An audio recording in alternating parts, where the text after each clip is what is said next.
Hey, everybody, and welcome to the Intrepid Museum's live virtual programming for Monday. It's May 24th, and you may be seeing this live, I hope, or you'll see it recorded on our YouTube channel, and which will live there forever. Thank you for joining me. I look forward to any questions you may have as I ramble on about airplanes, and I hope you're here because you'll like talking airplanes. I like this to be a two-way chat, so if you have questions, please fire them into the comments, and hopefully I'll get to see them. Any questions that come up later, I can always address at a later time as well. The museum live streams are free. We like to keep it that way, so we look forward to anybody who can support us. If you'd like to support us delivering content, please click on the link below in the description. Oh, my name is Eric Bain, Curator of Aviation at the Intrepid Sea, Air and Space Museum. Still coming to you from my basement, but I think shortly we're going to all start migrating back to work to a full-time status. New York City's looking pretty good with the pandemic, so I think things are starting to get to normal maybe this summer. So come out to Intrepid. I know you just love seeing me virtually on the computer, I'm sure, but if you come out to the ship this summer, we're ready. We're ready for you to come out and visit. Today, I got a little program put together for you. I want to talk about, that's not the screen I want. That's not the screen I want. There we go. Full size. This is part 3 in my series of why did you paint it like that? Because I do get a lot of comments about the way the airplanes are painted and the reasons why. And that's a lovely picture of our T-38 Talon in NASA markings. So let's talk about the T-38. And this was the whole thing really started when we got Enterprise. And it was my dream to find one of the chase planes. And if you've ever watched a shuttle landing from the approach and landing test back in 1977, of which this is a part of here with Enterprise, all the way up to that very last landing several years ago when they retired the shuttle, all of those missions, there was always chase planes that kind of lead the way down, kind of looking for bad weather as the shuttle's coming in through the atmosphere, or just kind of just leading the way and looking at the orbiter's externals as it comes in for a landing, make sure the landing gear comes down. So I went looking for a T-38. As soon as I knew that we were going to be getting Enterprise, I needed to get a T-38. And I'm an old Air Force guy. The Air Force used and is still using T-38s. NASA got on board using the T-38 as an astronaut trainer and taxi cab, so to speak, really early on, back in the 60s at the space program. And this picture here, I found this in the National Archives.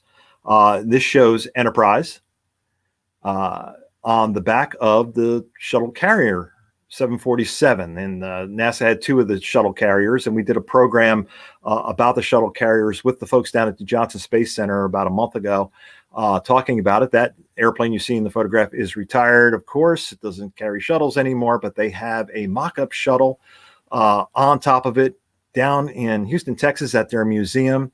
And you can go inside the 747, and then there's exhibits inside their space shuttle mock-up. It's really cool. This is kind of a fascinating photograph because when I went looking for a T-38 to add to our collection, I didn't want just any old T-38.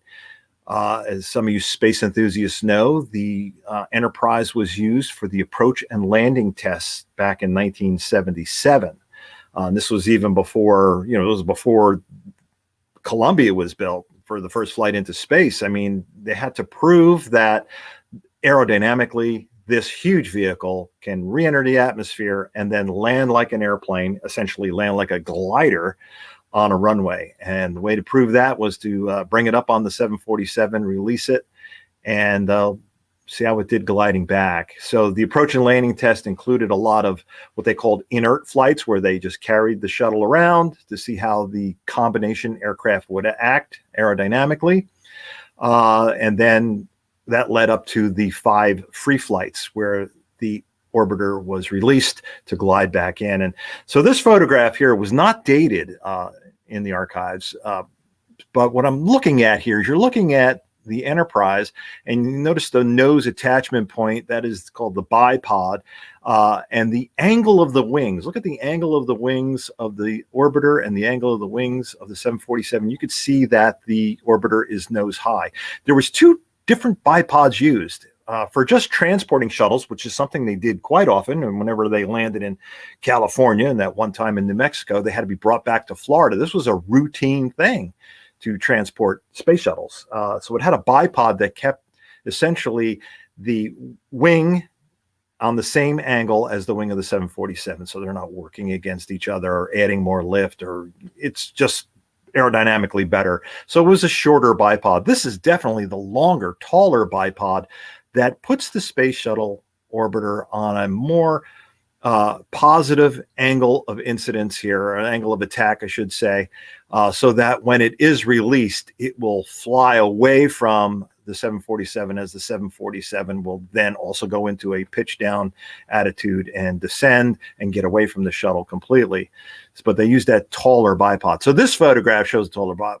But more importantly is the T-38 chase plane right behind it. And if you'll notice, it's not the greatest photograph, but that is number 913. And what I did early on when we got the space shuttle was to look and research as best I could and find all the T-38s that were used in the ALT flights, all the chase planes.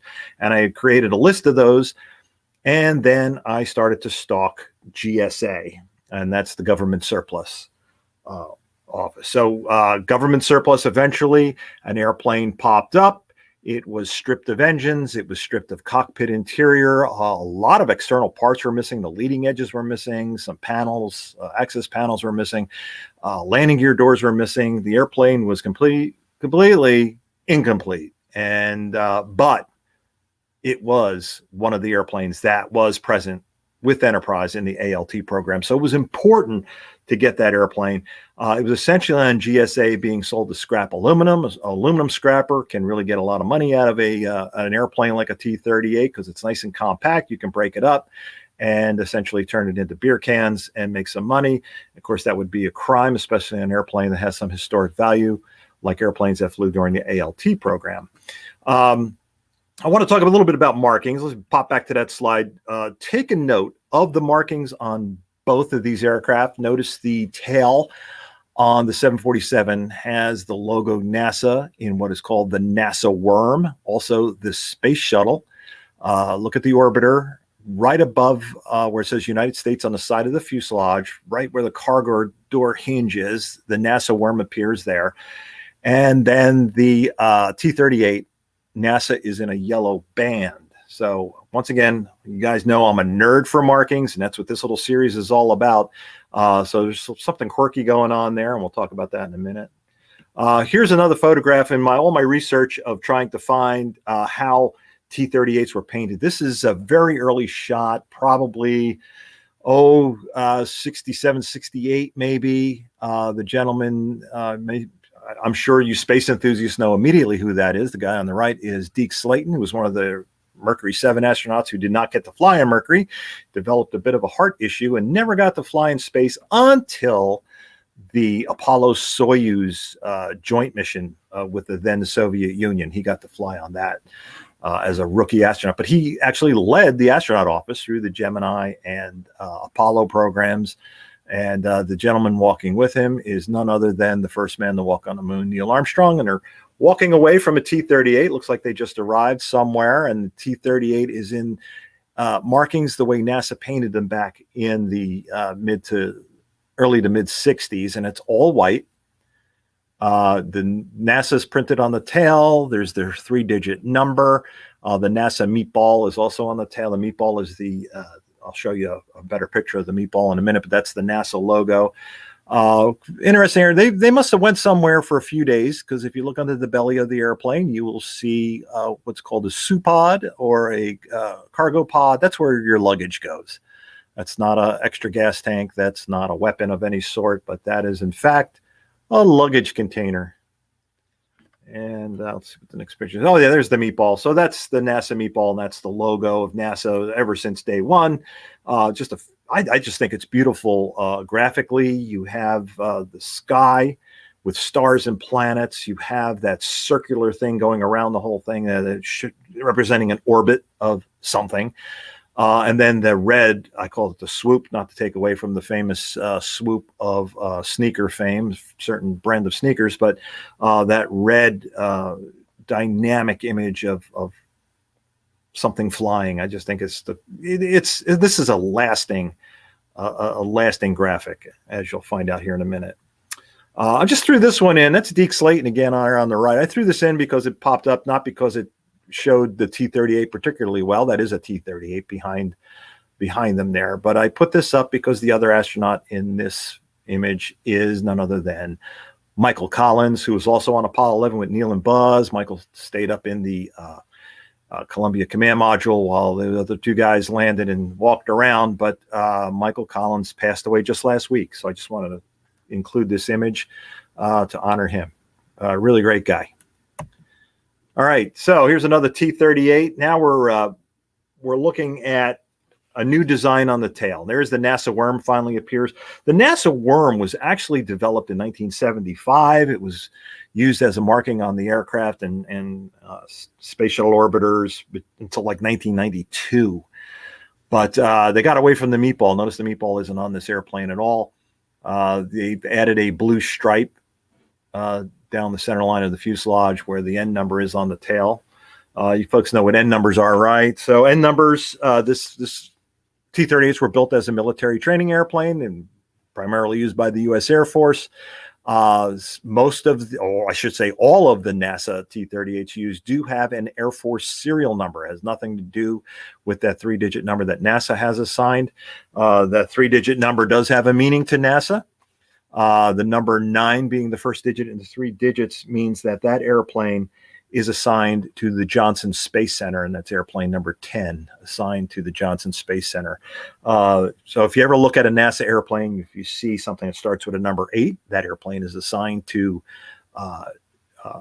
Armstrong, formerly Dryden Space Flight Center out near Edwards Air Force Base, California. Other numbers, if I can remember correctly, my memory doesn't fail me. I know number 5 was Langley. If it starts with a 5, Langley. Number 6 was Glenn. I think number 7 was Ames. I think that's all of them. Oh, no, number 4. Anything that starts with number 4 was assigned to Wallops Island in Virginia, where NASA still launches rockets. But there's the NASA worm finally appearing on a T-38. And then this is a more modern photograph. This is how the T-38s are painted today. They still have that two-tone blue stripe going down the side of the fuselage. You can see the N number there. And now the NASA meatball, not fully the meatball, but the NASA logo has returned. And there's the red swoop and the orbit and NASA in blue instead of white and no meatball. Just a little word on N numbers. If you're interested, any aircraft, any civilian aircraft registered in the United States is preceded with the letter N. Don't ask me why N. If you look at Great Britain, theirs start with G, and Germany, theirs start with D for Deutschland, and France has an F. And you know, many countries it seems to make sense, but why N? There's lots of stories I've heard. You could probably look it up, but I think it goes all the way back to the radio days, radio transmission days. Hey, if you're on the East Coast, all the TV stations you're watching are like WABC and WCBS. And if you're out there in the West Coast or west of the Mississippi, you're probably looking at TV stations like KABC and KCBS. So the country was divided up, but the United States owned the letters K, W, and N. That were our numbers. And I think that's how they ended up with civilian airplanes getting the N numbers. Back in the day, they actually had two letters.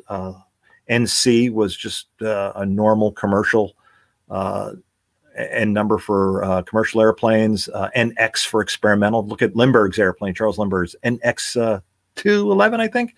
X for experimental. And then racing planes usually had an NR, R for restricted. Those were restricted for racing only. But they did away with the C's or the R's and the X's. They did away with all that stuff. It's just the N. Getting really off track there.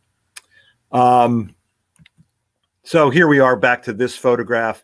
And for a short time, NASA, before they went to the worm fully, they had the word NASA in that yellow stripe across the tail. And that is the way we painted our airplane.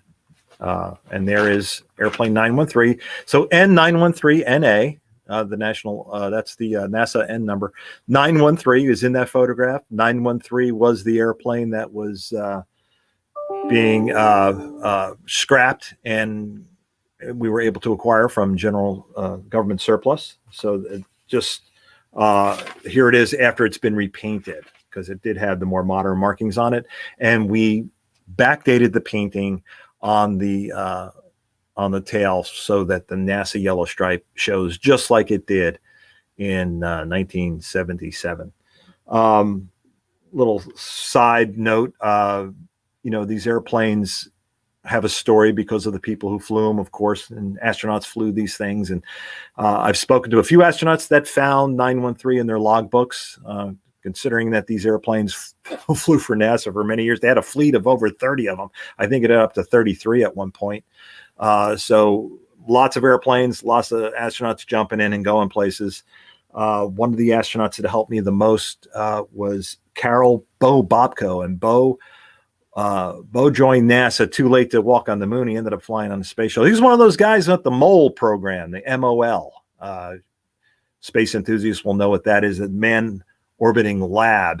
He was going to use a Gemini capsule and an extended stage on a Titan rocket, and to put a space station in there. The problem is getting from a Gemini capsule into, it's not made for docking like the Apollo was, and didn't have a hatch in the nose cone at all. They actually, and it was an Air Force program. It wasn't a NASA program. So it was all military members. A lot of the guys that were in the MOL program, guys like Gordon Fullerton and Dick Truly, Bo Bobko, these guys came out of the MOL program, and when the MOL program got canceled, and it's kind of a misnamed thing. Manned Orbiting Lab was actually a spy station. It's what it was going to be. This is long before we had satellites that could fly around the Earth and look down and spy. The best thing to do at the time, they were taking photographs of these sensitive areas, and then the photographs had to be re-entered in a capsule. The capsule would parachute down, get plucked out of midair by an airplane that had a device on the nose to save the capsule from hitting the ground. Retrieve the film, process the film, bring the film to the planners in Washington, D.C., and develop it, and then make military decisions. The problem is that could take days, that whole process. So the thing was, let's put some trained military guys up in orbit to fly over these sensitive areas, over our potential enemies or people of concern, and look down and interpret these images live. And so then the information can be brought back down.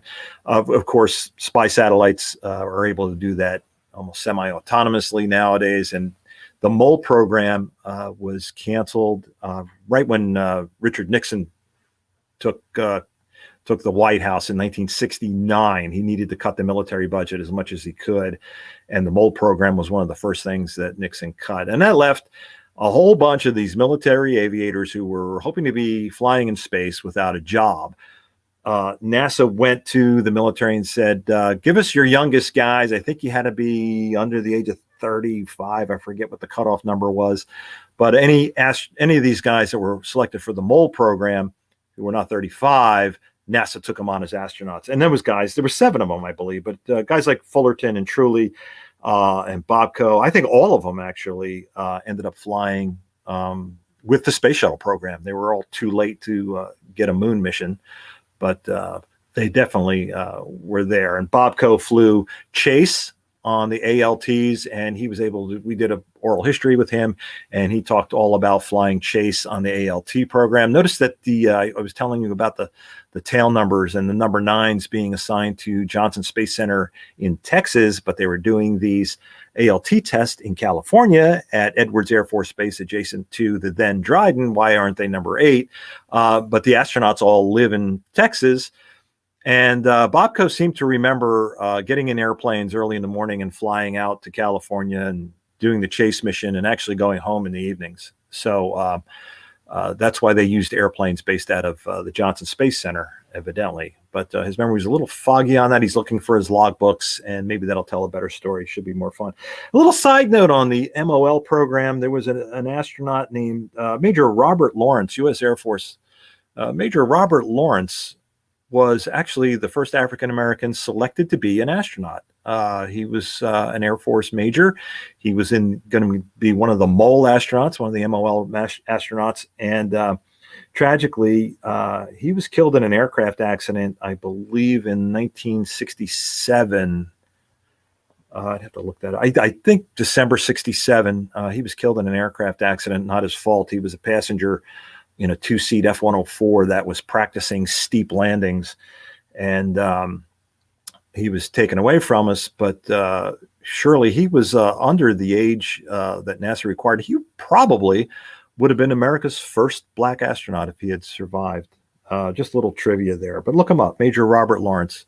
Neat little piece of history. That's about all I got on the T-38. And why nothing's moving here? Right, I have to start all over again. Boom. All right, yeah, there's our T-38 as it sits on the deck now. Notice that we have painted out the canopies because we protect the interior. What I wanted to do by painting the canopies on this, the canopies were gorgeous, perfect. If they sit out in the sunshine, they are going to get crazed and be useless. One of the things I'd love to do with this airplane is restore the cockpit someday. Of course, then it will get damaged in the sun and we'll be painting the cockpit anyway, the canopies anyway, but that paint does peel off if we ever need to. All right. I don't. If there's any questions, let me know. Doesn't seem to be any questions so far. So we'll go right into our next airplane, and that is our F-16. And this F-16 came to us after its career with the 174th Tactical Fighter Wing up in Syracuse, New York. You can see the NY on the tail. This is an Air Guard airplane. They were not active duty, but they were activated for work in Desert Storm. This is the boys from Syracuse. That was their nickname. Of course, they had to change that. I think around 1993 when the Air Force opened up. We already had women pilots in the Air Force flying cargo and non-combat roles, and the Air Force in 93 opened up the entire spectrum of what women can participate in, and women became combat pilots, and darn good ones at that. And the boys from Syracuse just wouldn't fit anymore. I think they changed their nickname to Vipers after that. But this particular airplane, 79403, that tail number, I threw this Thunderbird picture in there because why did you paint it like that? Why don't you paint it like this? Because Thunderbirds are really a beautiful red, white, and blue paint job. Considered it at one point until I learned the history of 79403, and it all had to do with this guy right here. His name is Brett Richardson. This is a picture of him back in 2011, I believe. We invited him down with several other pilots of some of our other airplanes. We called it Meet the Pilots. And Brett lives in upstate New York still. He doesn't fly anymore with the Air Guard, but he came down to talk about his airplane, and his nickname is right there under the canopy. You can see where it says Colonel Brett Richardson. Rooster was his nickname, and he actually flew this airplane in Desert Storm, this very airplane. So historic airplane in its own right. And here's a little history on Brett. Brett was a combat pilot flying F-4 Phantoms in Vietnam. And he had 224 missions between 1967 and 1969. Quite an accomplishment. 224 combat missions in F-4 Phantoms. And then the picture on the right is Brett as he appeared during Desert Storm in January, February 1991 when he flew that airplane over Baghdad. And he told some great stories. The Meet the Pilots program was just a wonderful thing. We got to do that again someday. He just told stories. What a long and illustrious career this man had. Fascinating man to talk to. And there is our F-16 as it appears today. And the 174th Tactical Fighter Wing up in Syracuse really doesn't exist as the Tactical Fighter Wing anymore. There is still a Air Guard unit up there. They call themselves the 174th attack wing.